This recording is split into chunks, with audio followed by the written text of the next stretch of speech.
Welcome back to my channel. இன்றைக்கி நம்ம சேனலில் என்ன பார்க்க போகிறோம்னா, நம்ம இன்றைக்கி என்னோடய ரொட்டீன் ஒர்க்கு பற்றி தாங்க பார்க்க போகிறோம். காலைல எந்திரிச்சேங்க 5 மணிக்கு. எந்திரிச்சு பார்த்தா ஹாஸ்டலே அமைதியாக இருந்துச்சு. அப்படியே படியில் இறங்கி மெதுவாக போயிட்டு இருந்தேங்க. மெதுவாக போகும்போது கீழே வந்து தூங்கிட்டு இருந்தாங்க. ஸோ அதனால் நான் அவங்கள டிஸ்டர்ப் பண்ண வேணாமல் மெதுவாக போயிட்டு இருந்தேன். போனோடனையும் நமக்கு என்ன பண்ணுறது, ஒரு தாத்தாவோட சைக்கிள் இருந்துச்சு. அந்த சைக்கிள் தான் எடுத்திருந்தேன். எடுத்துகிட்டு கேட்டை விட்டு வெளியே வந்ததுக்கப்புறமா பார்த்தேன், இங்கிட்டும் அங்கிட்டும் பார்த்தேன், யாருமே இல்லைங்க. நைட்டு மழை பெஞ்சிருக்கும் போல், பட் நல்லா இருந்துச்சு கிளைமேட் காலையில்.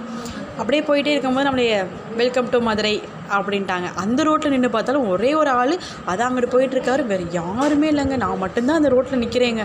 ஆனால் த்ரில்லிங்காக இருந்துச்சுங்க அந்த ரோட்டில் நம்ம மட்டும் நிற்கும் போது. நான் போகிற ஜிம்மு வந்து மாட்டுத்தாவணி சைடு இருக்குங்க. ஸோ அதனால் நம்ம ஜிம்முக்கு போகலாம் அப்படின்னு சொல்லிட்டு ஜிம்முக்கு கிளம்பியாச்சுங்க. ஜிம்முக்கு கிளம்பி போய் பார்த்தா, சரி நமக்கு முன்னாடி ஜிம்முக்காரங்க கோச்சுக்கு வந்துட்டார் போல், சரி அப்படின்னு சொல்லிட்டு போயிட்டு நம்ம ஜிம்மு வந்து 2nd ஃப்ளோரில் இருக்குங்க. ஸோ நம்ம கீழே இருந்து மேலே போகணும். ஸோ என்னால் சத்தியமாக நடக்கவே முடியல. ஏன்னா சைக்கிள் விட்டு வந்ததுக்கு தொடையெல்லாம் செம்மையாக பிடிச்சிருச்சு. சரி இருந்தாலும் பரவாயில்லன்னு சொல்லி மேலே போயாச்சுங்க. உங்களுக்கு ஜிம்மோட நம்பரு, இன்ஸ்டா ஐடிலாம் வேணும்னா நான் டிஸ்கிரிப்ஷனில் கொடுத்துருக்கேன், பார்த்துக்கோங்க. ஜிம்மெல்லாம் ஒர்க் அவுட்லாம் முடிச்சதுக்கப்புறமா வெளியே வந்து பார்த்து நல்லா விடிஞ்சிருச்சு. நல்லா இருந்துச்சு கிளைமேட்டே. சரி அப்படின்னு சொல்லிட்டு வெளியே இருந்து லைட்டாக நம்ம ஜிம்மை வந்து வீடியோ எடுத்து முடிச்சதுக்கப்புறமா நம்ம ஜிம்மோட நம்பர் ஐடி இருக்குது, வேணும்னா கால் பண்ணிக்கோங்க. தேங்க்யூ.